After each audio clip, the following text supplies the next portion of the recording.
বন্ধুরা, আজকে তোমাদের জন্য নিয়ে এলাম কচুর ছড়া দিয়ে মাছের রেসিপি। তোমরা সবাই সঙ্গে থাকো, দেখতে থাকো আমি কিভাবে এই রেসিপিটা তৈরি করি। এই রেসিপিটা তৈরি করার জন্য প্রথমে আমি কিছু কচুর ছড়া, পেঁয়াজ, রসুন, আদা, কাঁচা লঙ্কা একটি পাত্রে নিয়ে নিলাম। এবার এগুলিকে ভালো করে ধুয়ে পরিষ্কার করে একটি পাত্রে নিয়ে নিলাম।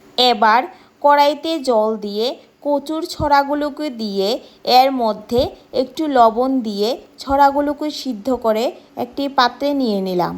রেসিপিটা তৈরি করার জন্য কড়াইতে তেল দিয়ে তেল গরম হওয়ার পর তেলের মধ্যে পাঁচফোড়ন, আদা, রসুন ও লঙ্কা বাটাগুলি দিয়ে এর মধ্যে লবণ, হলুদ গুঁড়ো, মরিচ গুঁড়ো, জিরা ধনিয়ার গুঁড়ো দিয়ে মশলাগুলিকে ভালো করে কষিয়ে এর মধ্যে কচুর ছড়াগুলো দিয়ে দিলাম।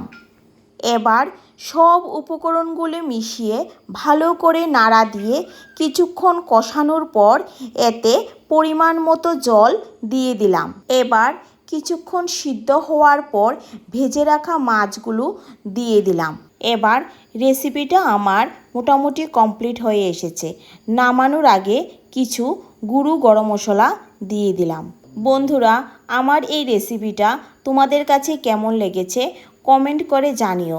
যদি আমার এই রেসিপিটা তোমাদের কাছে ভালো লেগে থাকে তাহলে লাইক, কমেন্ট এবং শেয়ার করে দিও, যাতে আমার নিত্য নতুন ভিডিও তোমাদের কাছে সবার আগে পৌঁছায়। এবার আমার রেসিপিটা কমপ্লিট হয়ে গেছে।